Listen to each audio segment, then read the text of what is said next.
بسم الله الرحمن الرحیم. نن غواړم تاسو ته د ریاست پاسپورت د نوې اطلاعیې په ارتباط باندې معلومات تاسو سره شریکوم. ریاست پاسپورت په خپل ټویټر باندې پوسټ کړی و چې ویلي و هغه هیوادوال چې د بهر هیوادونو څخه اقامه لري یا ویزه لري بدون د دوه هیوادونو چې هغه هیوادونه عبارت دي له یو پاکستان او بل ایران. د دغه هیوادونو اقامه یا ویزه نه مني. نور د هر هیواد اقامه یا ویزه چې ولري تاسې کولی شئ د اقامې په اساس او د ویزې په اساس باندې پاسپورت ترلاسه کړئ. کوم مشکل ورته نه جوړیږي. نو کوم هیوادوال چې د بهر هیوادونو څخه اقامه لري یا ویزه لري دوی کولی شي پرته د کوم خنډ یا ځنډ څخه پرته دوی پاسپورت ترلاسه کړي.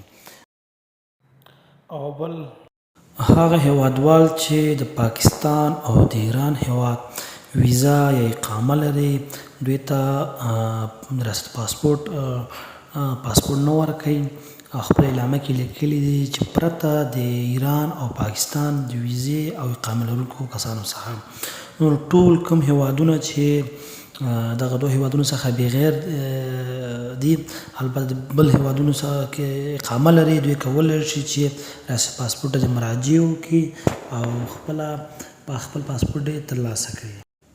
د اقامه لرونکو یا ویزه لرونکو کسانو لپاره کوم اسناد ضروري تر څو پاسپورت ترلاسه کړي. هغه اړین اسناد چې باید ریاست پاسپورت ته ویسي هغه عبارت دي له د پاسپورت کاپي، یعنې مخکې تاسو کوم پاسپورت درلوده هغه به ځان سره ولرئ او کاپي به ځان سره واخلئ.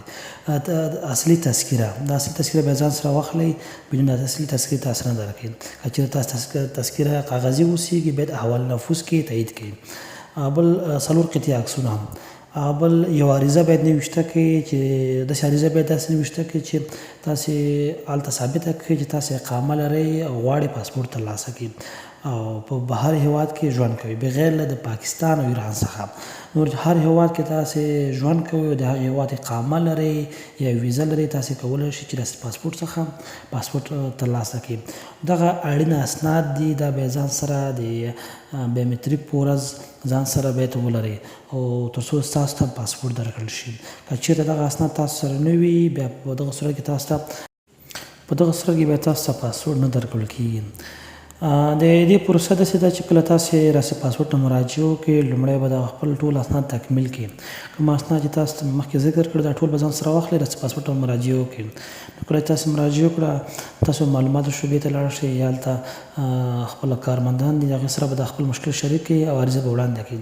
کله چې تاسې عریضه تایید شو احکام یې درکړه بیا به تاسې بانکي تعرفه درکول کېږي. تعرفې بخش ته به لاړ شئ هلته به تاسو د بانکي تعرفه درکړي او خپل هغه فیس به څه کړئ د پاسپورت به ټول 15 کلن پاسپورت لپاره چې کوم فیس درته ادا کېږي هغه به داخل د ریاست پاسپورت کې خپله بانک هم شته همالته به یې تادیه کړئ. کله چې بانک هم همالته تادیه کړه هلته هغه ځای څخه به یو تعرفه درکوي د ورقه زر ورته وایي یو زیړه ورقه درکوي د تحویلي هغه به ځان سره راواخلئ او د خپل احکامو چې درکړي دي هغه به ځان سره راواخلئ نو د هغه شعبې ته به لاړ شئ د بایومتریک شعبې ته.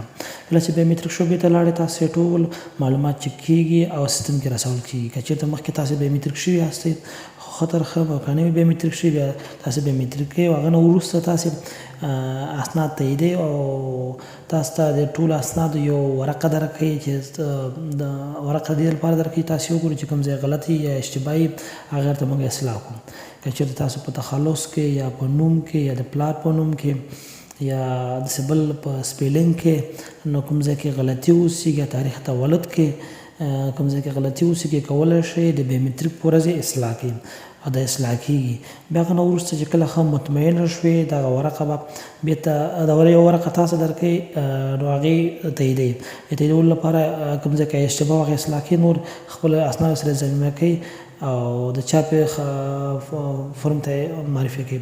دغه کله چې تاسې د اسناد بایومتریک څخه خلاص شو هغه نه وروسته دغه ستاسو مکمل اسناد په ضرب د کابل کې دو ورځې څخه نیولې تر 15 ورځو پورې ستاسو پاسپورت چاپ کېږي او کوم مربوطه پستخانه چې تاسې ورته ویلې ده همغه پوستخانې ته به انتقال شي. بیا هغه نه وروسته تاسې کولی شئ خپل پاسپورټ له مربوطه پوستخانې څخه ترلاسه کړئ. هیله لرم چې ویډیو مو خوښه شوې اوسیږي. د لا ډېرو معلوماتو لپاره زموږ چینل سره سبسکرایب کړئ او ویډیو خپلو ملګرو او دوستانو شریک کړئ تر څو د اقامې او د ویزې په ارتباط باندې معلومات ترلاسه کړئ، تر څو دغه مشکلات حل شي. مننه. کور آباد. ښاد و آباد اوسئ.